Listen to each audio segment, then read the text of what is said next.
तो हेलो मेरे प्यारे बच्चों, कैसे हैं आप सब? बढ़िया। तो मैं फिर से आपके लिए लेकर आया हूँ आपके एग्जाम सीरीज का ये लेक्चर नंबर बोले तो फर्स्ट ही होगा। आज से हम ये शुरुआत ही कर रहे हैं। एंड इस लेक्चर में आप पढ़ने वाले हैं आप अपने फिजिक्स यानी भौतिकी चैप्टर 1 का सारा ऑब्जेक्टिव क्वेश्चन। साथ ही साथ हम लोग सब्जेक्टिव क्वेश्चन की भी बात करेंगे, वो मुंह से बोल के, ठीक। तो शायद ये सारा क्वेश्चन करने के बाद, इसमें 42 क्वेश्चन है। ये क्वेश्चन करने के बाद आपको इस चैप्टर से कोई भी प्रॉब्लम नहीं होगा, ये मैं आपसे प्रॉमिस करता हूँ। बस 10 मिनट आप मेरे इस वीडियो पे टिके रहे, आपका ये चैप्टर पूरा का पूरा कॉन्सेप्ट क्लियर हो जाएगा, ठीक। तो चलिए बगैर टाइम गवाए हम लोग पहला क्वेश्चन की बात करते हैं, ठीक। कहता है किस दर्पण में केवल आभासी प्रतिबिंब बनता है? तो देखिए हमारा डी नंबर ऑप्शन हो जाएगा। समतल दर्पण तथा उत्तल दर्पण एक ऐसा दर्पण है जिसमें हमेशा आभासी प्रतिबिंब बनता है, हमेशा, ठीक है। चलिए दूसरा नंबर क्वेश्चन लेते हैं हम लोग। समतल दर्पण में प्रतिबिंब की प्रकृति क्या होती है? तो समतल दर्पण में जो प्रतिबिंब बनती है वो आभासी तथा बराबर दोनों बनती है। देखिए समतल दर्पण में आभासी बनती है, उत्तल दर्पण में भी आभासी बनती है, लेकिन उत्तल दर्पण में जो आभासी प्रतिबिंब बनेगी वो वस्तु से हमेशा छोटा बनेगी। बट समतल दर्पण में जो आभासी प्रतिबिंब बनती है वो हमेशा वस्तु के बराबर। इसीलिए ऑप्शन नंबर डी हो गया 2 का करेक्ट। क्वेश्चन नंबर 3 पे आते हैं। गोलीय दर्पण की फोकस दूरी उसके वक्रता त्रिज्या की आधी होती है। ये आप लोग पढ़े होंगे, F इक्वल टू R/2, यानी जो फोकस दूरी है, देखिए वो वक्रता त्रिज्या R के क्या है, आधी है। तो यहाँ पे ऑप्शन नंबर ए हो जाएगा। 4 नंबर है प्रकाश तरंग उदाहरण है, इसका नंबर बी हो जाएगा। आप लोग पढ़े होंगे कि प्रकाश एक विद्युत चुंबकीय तरंग है। ये प्रकाश के प्रॉपर्टी में पढ़े होंगे, प्रकाश हमेशा सीधी रेखा में गमन करती है, ये सारा चीज। चलिए चलते हैं हम लोग नेक्स्ट पे। पांचवा नंबर क्वेश्चन कहता है कि दर्पण सूत्र है। तो दर्पण सूत्र हमारा क्या होता है, 1/v प्लस 1/u बराबर 1/f।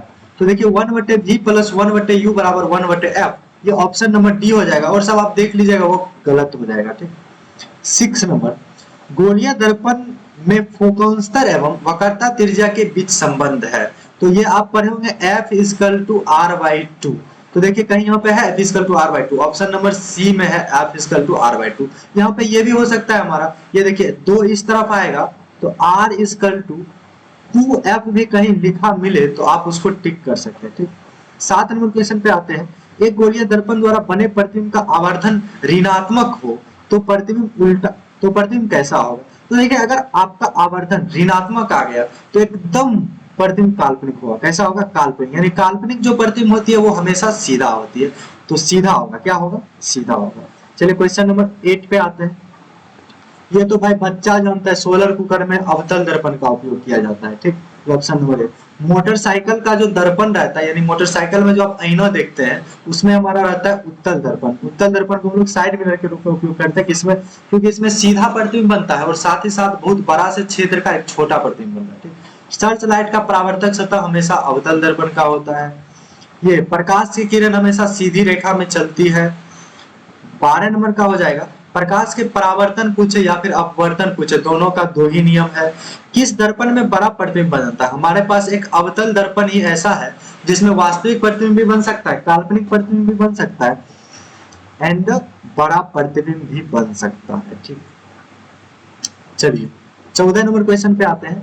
समतल दर्पण द्वारा बना प्रतिबिंब होता है। तो समतल दर्पण में ना कभी वास्तविक प्रतिबिंब भी बनता है, कभी काल्पनिक भी बनता है। तो समतल दर्पण में आप पढ़े होंगे काल्पनिक प्रतिबिंब तभी बन सकता है जब आप वस्तु को P और F के बीच में रखें, यानी पोल और फोकस के बीच में रखें। इसका ऑप्शन नंबर बी हो जाएगा, दोनों टाइप का प्रतिबिंब। अरे सॉरी समतल दर्पण है हमारा, तो समतल दर्पण में सिर्फ ये गलत हो जाएगा, सी नंबर। समतल दर्पण, हम अवतल दर्पण की बात कर रहे थे भाई।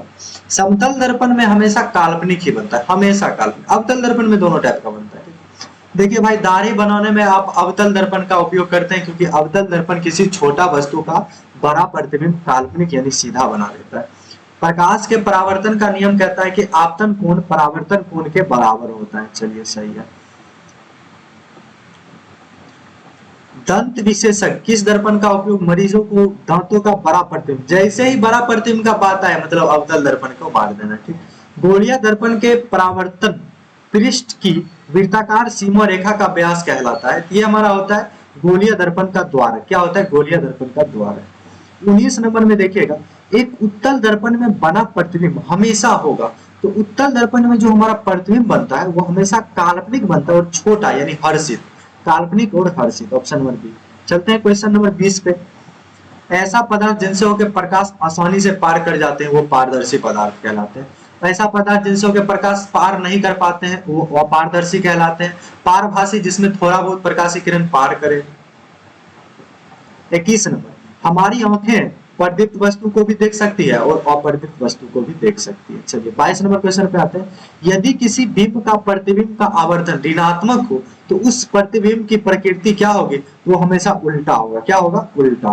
वास्तविक और उल्टा। अच्छा, जो प्रतिबिंब हमारा वास्तविक होता है वो हमेशा उल्टा होगा, ठीक, या फिर जो उल्टा होता है हमेशा वास्तविक होगा।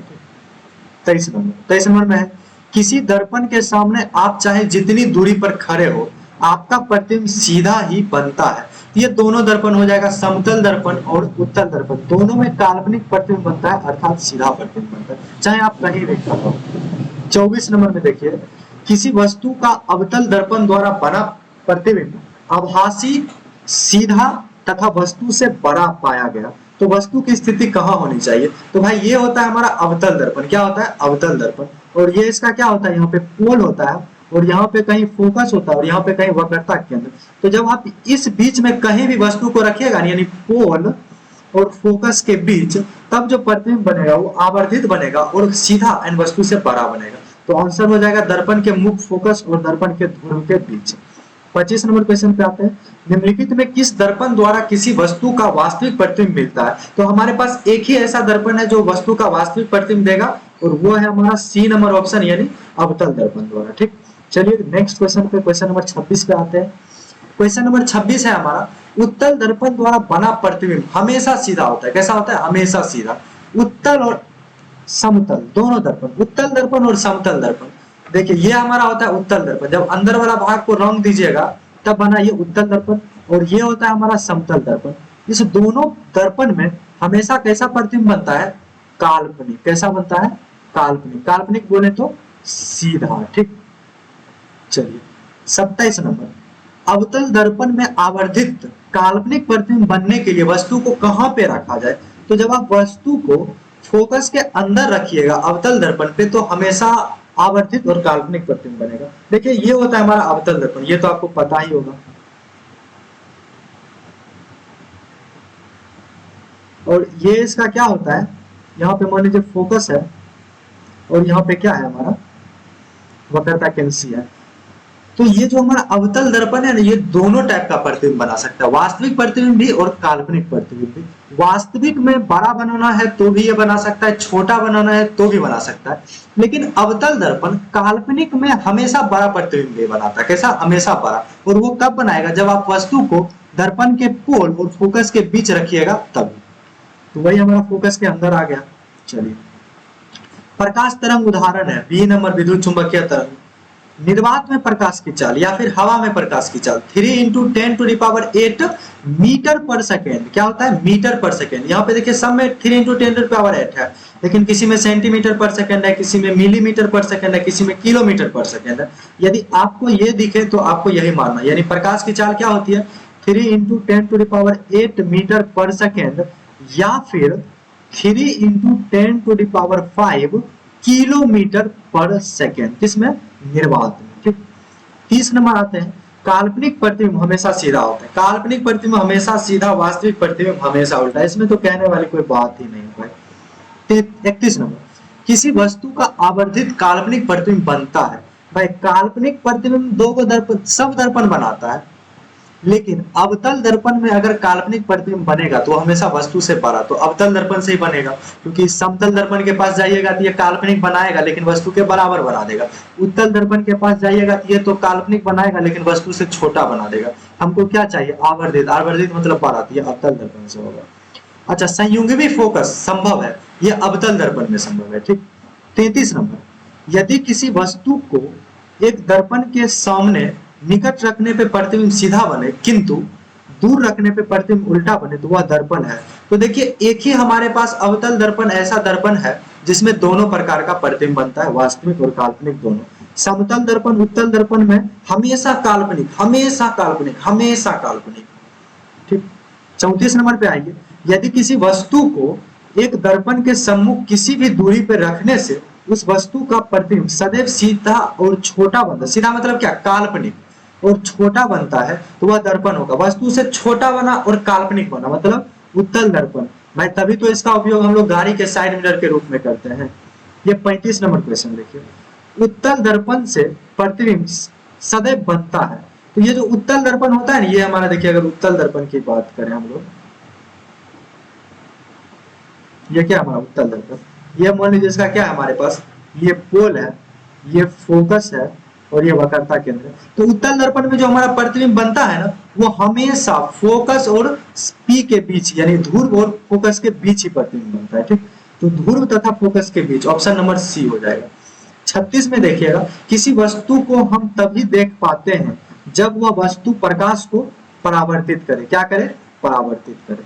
नेक्स्ट पे आते हैं 37 नंबर पे, एंड ये हमारा लास्ट होगा, मतलब 42 नंबर लास्ट होगा, एंड ये पूरा लास्ट होगा।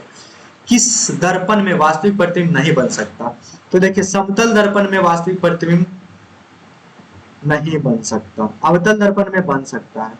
ये समतल दर्पण में, ये देखिए हमारे पास समतल दर्पण ही एक ऐसा दर्पण है जिसमें वास्तविक प्रतिबिंब नहीं बन सकता। 38 नंबर क्वेश्चन में आते हैं।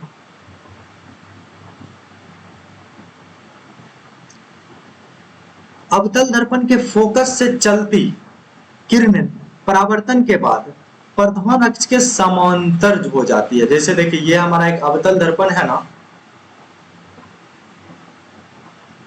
ये मान लीजिए इसका P है, और ये मान लीजिए यहाँ पे इसका फोकस है, और यहाँ पे मान लीजिए इसका C है। तो मान लीजिए कोई प्रकाश की किरण एकदम ऐसे जा रही है, ठीक, दर्पण पे, तो ये जो है दर्पण से परावर्तन के बाद एकदम प्रधान अक्ष के समांतर चली जाएगी। ठीक, प्रधान अक्ष के समांतर चली जाती है।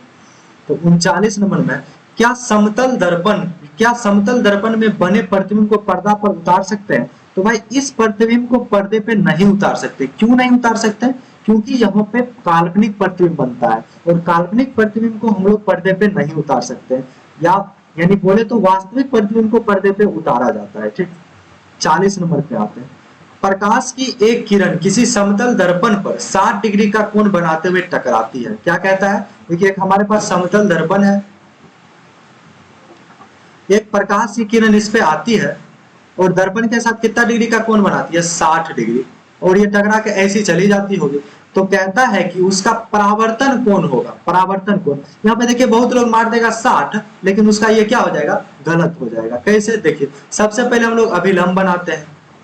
अच्छा, ये कोण आपतित किरण और अभिलंब के बीच बना कोण आपतन कोण होता है। अब चूंकि ये पूरे 90 डिग्री होगा, उसमें से ये वाला हमारा 60 है, ये हमारा कितना होगा? 30 डिग्री। अब आपतन कोण 30, तो परावर्तन कोण भी कितना होगा? 30 डिग्री। ऑप्शन नंबर क्या हो जाएगा? बी हो जाएगा। ठीक, 41, निम्नलिखित में से कौन उत्तल दर्पण की फोकस दूरी है जिसकी वक्रता त्रिज्या 32 सेंटीमीटर है? तो इसका आंसर आएगा 16 सेंटीमीटर, और प्लस में आएगा। क्यों आएगा प्लस में? क्योंकि जो हमारा उत्तल दर्पण होता है उसकी जो फोकस दूरी होती है वो क्या होती है? पॉजिटिव, यानी बोले तो धनात्मक। तो प्लस में 16 है क्या? Option number C. फिर 42 में, एक उत्तल दर्पण की फोकस दूरी 20 सेंटीमीटर है, तो इसकी वक्रता त्रिज्या क्या होगी? तो फोकस दूरी क्या होती है? वक्रता त्रिज्या की आधी, यानी बोले तो वक्रता त्रिज्या फोकस दूरी की दुगुनी होती है। अब फोकस दूरी 20 है, तो वो हमारा क्या हो जाएगा? 40 हो जाएगा, उसका दुगुना। अब 40 सेंटीमीटर प्लस में या माइनस में? तो देखिए, एक ऑप्शन है, तो 40 सेंटीमीटर प्लस वाला है, तो माइनस को तो ढूंढना ही नहीं है। नहीं तो आप सिंपल याद रख लीजिए ना कि जो उत्तल दर्पण है उसकी जो फोकस दूरी होती है वो पॉजिटिव होती है, और अवतल दर्पण की फोकस दूरी क्या होती है? निगेटिव। तो शायद आपका इस चैप्टर से रिलेटेड बहुत सारा कंसेप्ट क्लियर हुआ होगा। तो भाई ऐसे ही आप प्रकाश के परावर्तन का दूसरा ऑब्जेक्टिव क्वेश्चन का वीडियो जरूर देखें। आप हमारे चैनल के प्लेलिस्ट में जाएं, वहां पे आपको मिलेगा क्या नाम करके? Physics objective question. क्या मिलेगा? फिजिक्स 10th फिजिक्स ऑब्जेक्टिव 2023 ये करके। ठीक, तो यहाँ पे आप जाए हमारे प्लेलिस्ट में, और वहां पे आपको मिल जाएगा, वहां से आप इजीली देख सकते हैं। तो यदि आप हमारे चैनल की सहायता से कुछ सीखे हैं तो आप हमारे चैनल को जरूर सब्सक्राइब कीजिएगा, वीडियो को जरूर लाइक कीजिएगा, और दोस्तों के साथ शेयर भी कीजिए। तो मिलते हैं हम लोग नेक्स्ट वीडियो में, तब तक के लिए बाय टाटा, खत्म।